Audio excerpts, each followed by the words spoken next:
स्वर्ग किसे कहते हैं स्वर्ग? एक ऐसी दुनिया जहाँ पेट पालने के लिए कभी काम न करना पड़े और जहाँ रहने के लिए एक आलीशान घर हो, जहाँ कोई बीमारी ना हो, कोई शिकारी ना हो, ना ही कोई दुश्मन हो, और जहाँ मौत का डर तो बिल्कुल भी ना हो। एक ऐसी दुनिया जो परफेक्ट हो। हम इंसानों का अल्टीमेट गोल ही है स्वर्ग को पाना। हम यही तो चाहते हैं कि जीवन से संघर्ष हमेशा के लिए खत्म हो जाए। लेकिन एक सवाल है, अगर सच में ऐसा हो जाए कि हमें स्वर्ग मिल जाए, आपको वो सब कुछ मिल जाए जिसकी आप ख्वाहिशें रखते हैं, उसके बाद क्या? नमस्कार दोस्तों, आर्क मिशन में आप सभी का स्वागत है। बात है 1968 की, जब साइंटिस्ट डॉक्टर जॉन केल्हॉन ने इसी सवाल का जवाब ढूंढने के लिए धरती पर ही स्वर्ग बनाने का सोचा। एक ऐसा एक्सपेरिमेंट जिसका रिजल्ट आपकी सोच और जिंदगी दोनों बदल देगी। उन्होंने एक बहुत बड़ा मेटल का बॉक्स बनवाया, और क्योंकि हम इंसान एक्सपेरिमेंट के लिए हमेशा से जानवरों को चुनते हैं, उन्होंने भी चूहों को चुना।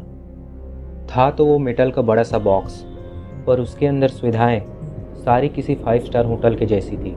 उसने इस बॉक्स को नाम दिया यूनिवर्स 25। इस दुनिया के प्रोमिसेस बहुत क्लियर थे। खाना अनलिमिटेड, पानी जो कभी ख़त्म ही ना हो, और सबसे ज़रूरी बात, वहाँ कोई बिल्ली नहीं था, ना ही कोई शिकारी था। उनको मारने या परेशान करने वाला कोई भी नहीं था। शुरुआत हुई 4 जोड़ों चूहे से। उन्हें लगा जैसे उन्होंने दुनिया जीत ली हो। सब कुछ था वहाँ, खाना, पानी, सुकून। वो सभी बहुत खुश थे। और इस खुशहाली का नतीजा ये हुआ कि उनकी आबादी विस्फोट की तरह बढ़ने लगी। यूनिवर्स 25 आबाद हो रहा था। हर तरफ जिंदगी थी। बाहर से देखने पे एक कामयाब एक्सपेरिमेंट लग रहा था, लेकिन केल्हॉन अपने डायरी में कुछ और ही नोट कर रहे थे। दिक्कत खाने की नहीं थी, दिक्कत स्पेस का था। जब आबादी 600 के पार गई, तब उस स्वर्ग की हवा बदलने लगी और समाज के नियम टूटने लगे। पब्लिक स्पेस और प्राइवेट स्पेस में फ़र्क ख़त्म होने लगा, और तब जन्म हुआ द बिहेवियरल सिंक का। चूहों का बिहेवियर अचानक बदलने लगा। जो चूहे पहले मिलजुल के रहते थे, अब वो एक दूसरे से चिढ़ने लगे थे। बिना किसी वजह के हिंसा शुरू हो गई, और ये सब भूख की वजह से बिल्कुल नहीं था। वो सब तो बस अपना फ्रस्ट्रेशन निकाल रहे थे। जरा सोचिए, जब आप ट्रैफिक में फंसे होते हो या भीड़ भाड़ वाली किसी ट्रेन में धक्के खा रहे होते हो, तो क्या आपको भी बिना वजह गुस्सा आता है? हम भीड़ में ज़्यादा सभ्य होते हैं या ज़्यादा जानवर? वहाँ भी यही हो रहा था। ताकतवर चूहे, जिन्हें आप अल्फा मेल कह सकते हो, अब वो ग्रुप को प्रोटेक्ट नहीं कर रहे थे, बल्कि कमजोरों को सता रहे थे। क्यों? सिर्फ मजे के लिए।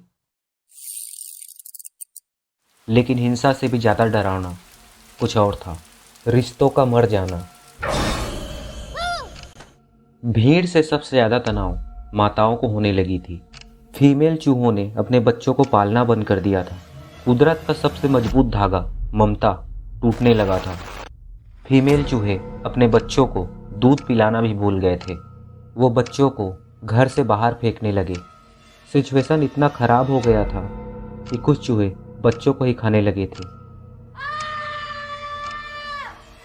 और जो बच्चे बच गए वो बिना प्यार और बिना संस्कार के बड़े हुए। और यही वो लास्ट जनरेशन है जो यूनिवर्स 25 को पूरी तरह से बर्बाद करने वाले हैं।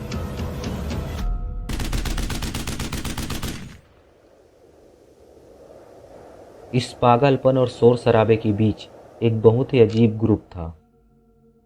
इन्होंने लड़ना छोड़ दिया था, और मेल चूहों ने फीमेल्स के पास जाना बंद कर दिया था। इस ग्रुप को समाज से कोई मतलब नहीं था। केल्हॉन ने इस ग्रुप को नाम दिया द ब्यूटीफुल वंस।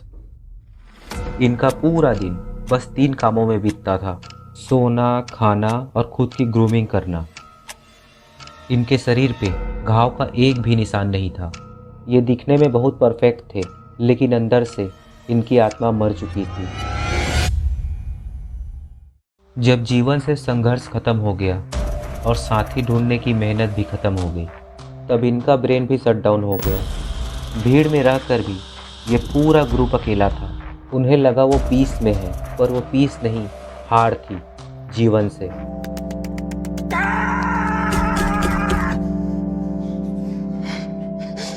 और लास्ट में उन्होंने भी हार मान ली। यूनिवर्स 25 खत्म हो गया। साइंटिस्टों ने एक सिंपल सा कंक्लूजन दिया। उन्होंने कहा यह एक्सपेरिमेंट चूहों पे फेल हो गया। साइंटिस्टों ने दलील दी कि चूहों का ब्रेन बहुत छोटा होता है, इसलिए वो इतने सुख सुविधाओं को हैंडल नहीं कर पाए और पागल होकर मर गए। लेकिन सच्चाई कुछ और ही है। शायद वो एक्सपेरिमेंट चूहों पे था ही नहीं, बल्कि वो एक आईना था हम इंसानों का। होती रेत है, लगता पानी। अब जरा अपनी दुनिया को उस बॉक्स से मिला के देखो। आज हमने भी अपने लिए यूनिवर्स 25 बना लिया है। हमारे पास खाना एक क्लिक में आ जाता है और सुरक्षित रहने के लिए हम 4 दीवारों में बंद हैं। हमने कोई कसर नहीं छोड़ा है उन रिसोर्सेस को बर्बाद करने में जो हमें नेचर से मिला था। हमने संघर्ष को अपनी जिंदगी से निकाल फेंका है। सब राज्य खुशे। यूनिवर्स 25 के ब्यूटीफुल वंस की तरह हमारे अर्थ में भी ऐसे लोग हैं जो दिखते तो परफेक्ट है, लेकिन अंदर से वो उतने ही अकेले और खोखले हैं। केल्हॉन ने कहा था द फर्स्ट डेथ, मतलब शरीर के मरने से पहले इंसान की रूह और मकसद मर जाता है। अब आप बताओ वो चूहे क्यों मरे? वो मरे क्योंकि उनके पास जीने की वजह खत्म हो गई थी। और आज वही सवाल हमारे सामने है। अगर सब कुछ पा लेने के बाद भी हम अंदर से खाली हैं, तो क्या हम जिंदा हैं या सिर्फ अपनी बारी का इंतजार कर रहे हैं?